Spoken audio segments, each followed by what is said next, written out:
and welcome again to the Never Ever Wise Show. This week brought to you by Nike, the goddess of victory. Later we'll be talking to Nike about who is going to win the English Premier League this season. But first, it's the Education Report. George Osborne, who is still Chancellor of the Exchequer, announced at the Conservative Party conference that the University of Birmingham will be one of 5 UK universities to receive a share of £200 million earmarked for industrial scientific research. The university will team up with Rolls-Royce in order to research things such as turbines. This comes at the same time that the university has confirmed it will be closing the Institute of Archaeology and Antiquity. A spokesperson might have said that the university is trying to engineer a path into the future and away from the past, but didn't, as I'm sure they're trying to keep the two stories separate. The Birmingham University and College Union are rumoured to be considering industrial action, perhaps in the hopes that the university will notice the word industry and suddenly take them seriously. And now time for our wildlife report. Apple Juice Jade Deer writes, Mr. West, your wildlife sighting is up by 1 robin, but down by 1 stray cat from this time last year. What do you think this means for wildlife in an urban setting? Well, thanks for your question, Apple. The answer is somewhat twofold. The increase in robin sightings can be easily understood once you realise that the robin is not actually a winter bird as it is misconstrued. The robin migrates south for the winter. Once that is clear, this increase in robin sightings can be seen as solid proof for global warming. As for the stray cat decrease, Tom Udall has this special report. Next time, I want the earpiece. Now, thank you, Leo.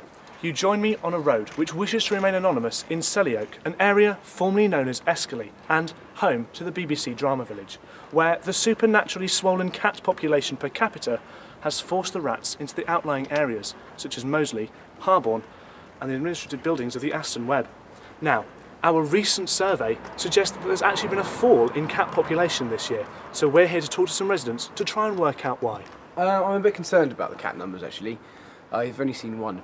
You've only seen one. You see, this is what we're concerned about. We do believe there is, in fact, a fall in cat population at the moment. I mean, it's a bit of a problem, isn't it? Yeah. Are you worried about the rats coming back, or? That's a big concern, actually. Yeah, rats. No one wants rats, do they? Do you want rats? No, I certainly don't want rats. No. So we want cats. Hello there, madam. We're here today to talk about the concerns. Under my hair.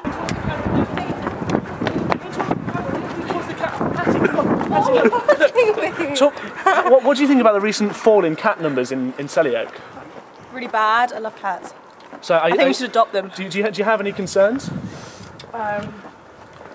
Don't know what to say about that. Well, rats coming back into the area, a rise in vermin in general.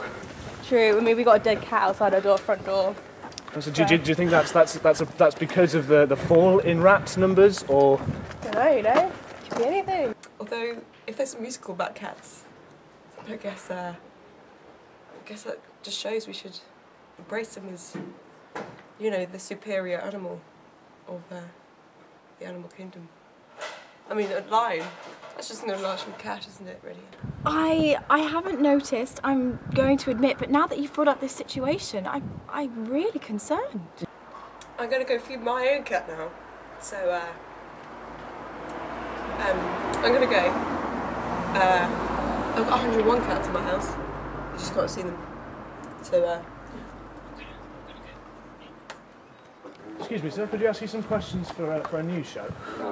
Really, go. Really? Okay. You're not concerned about the cat population in Selly-Oak at the moment?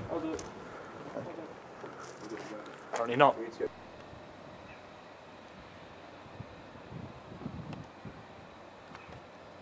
Thank you, Tom Udall. Now for this week's musical interlude. Come fly with me, let's fly away. That's enough of that. Now time for This Week in Escaped Eagles. A white-tailed eagle with a 6-foot wingspan is still on the fly from its handlers. The 10-year-old, Stanley, escaped from Warwick Castle back in September and although he has been sighted around Coventry and Warwickshire, he has not yet been recovered. We spoke to one of his fellow Eagles at Warwick Castle, who said that Stanley may be drawing inspiration from Jason Bourne. The Eagle named Eddie said, "It all started when they showed us the Bourne identity in August. Stanley started thinking, if Jason Bourne can escape from his handlers, why can't I?" The bird handlers have refused to comment on the parallel being drawn between them and illegal CIA assassins.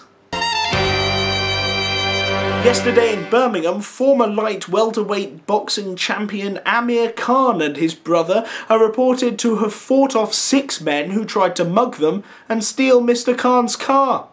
One of them at least is reported to have had a weapon, but it seems they picked on the wrong badasses. My producers think that the moral here is take lessons in self-defense, but I insist that the moral is more like be careful who you mug, and when you choose to mug somebody, make sure he isn't a world boxing champion. Now time for your emails. Mrs. writes, "As a woman, I think that we should end this literal wild goose chase.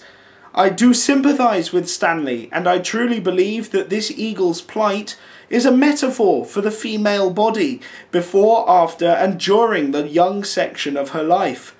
This freedom Stanley so clearly craves is seen again and again in cases with mice, and just proves that our zoos are not providing enough stimulation for young creatures to truly develop in an ever-changing modern world. If I had to blame anyone, it would be the likes of your news team, who, without fail, insist on reporting the story as if it were a horrid robbery or murder.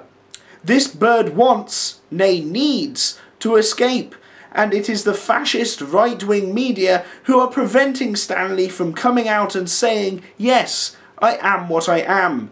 Yours faithfully. P.S. Love the show, looking forward to next week." Well, sometimes I really worry about my demographic.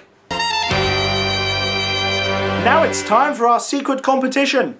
No one won last week, so the prize rolls over to compound with this week's prize. Exciting! Send your answers to bespectacledmen@gmail.com. Well, that's it for this week's Never Ever Wise show. Thank you for watching, and as always,